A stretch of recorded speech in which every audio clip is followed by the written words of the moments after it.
Okay, you guys, if you hear beeps, that's just him cussing, but a beep.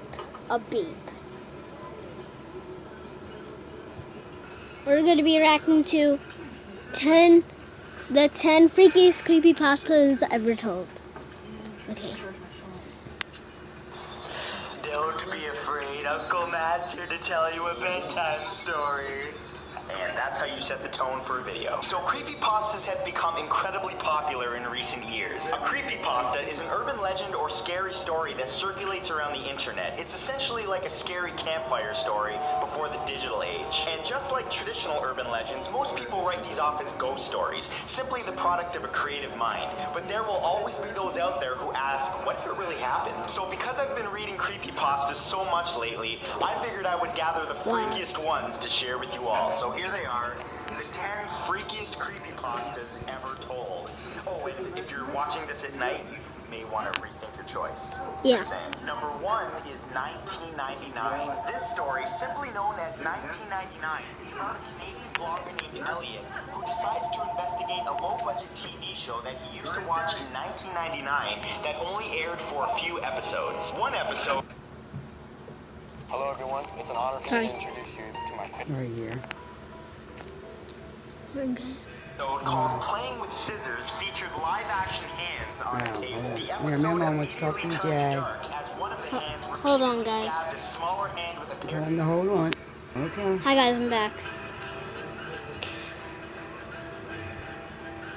Yeah.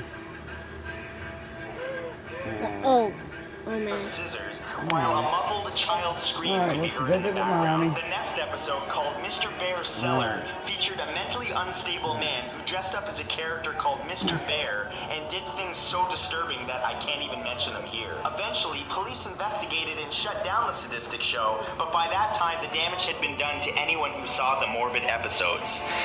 See that? We're starting the episode on a positive note. Number 2 is The Rake. In 2006, a team of researchers unearthed nearly 24 documents dating from the 12th century to the present day, describing a creature known only as the Rake. They were filled with various people's encounters with this creature. One couple described their encounter as follows. The couple awoke in the middle of the night to discover sitting at the foot of their bed facing away from them a creature that looked like a half-human, half-big hairless dog. The creature suddenly sprang up, crouched in front of the husband's face, and sprung towards their children's bedrooms. The couple immediately ran after it, but by then it was too late. The couple found their daughter mutilated and close to death, with her final words being, "He is the Rake."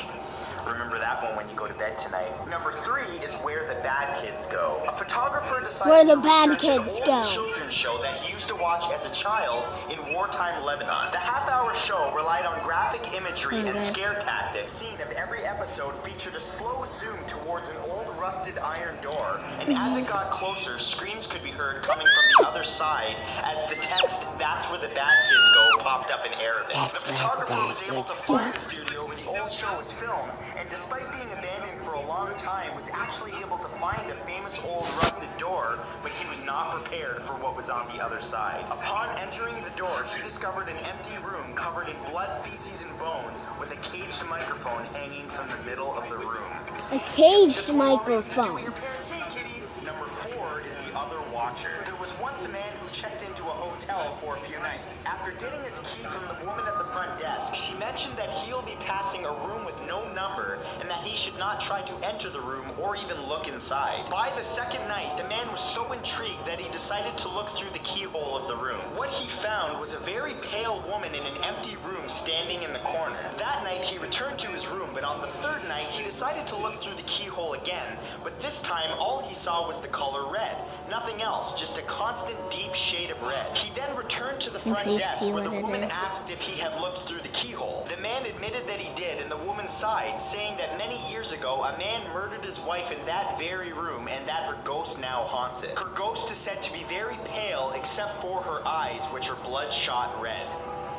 Yeah. Number 5 is the SCP Foundation. The Secure, Contain, and Protect Foundation first appeared in 2000. 2007 and is made up of numerous doctors, researchers, and agents. Their goal is to understand and catalog abnormal creatures and objects known as SCPs. The SCP website describes the discovery of many disturbing It's gonna be creatures, two parts. including one creature known as the SCP-173, or the Sculpture. It's a statue-like creature that has a bloody face and short limbs that must be constantly observed, or it will immediately kill its victim by breaking its neck as soon as eye contact is broken. There are several articles and videos on the internet about the SCP and its creatures, including the Sculpture, but you should only check them out if you're constipated, because you're gonna crap your pants. Number 6 is Jeff the Killer. Jeff was a little boy that moved into a new home with his family. One day, 3 teenagers attacked Jeff and his brother, but Jeff defeated them, leaving them in the street with broken wrists and knife wounds. Okay, you guys, so this is the first part of the top 10 freakiest creepypastas ever told. Okay, guys, see you in the next one. Peace out.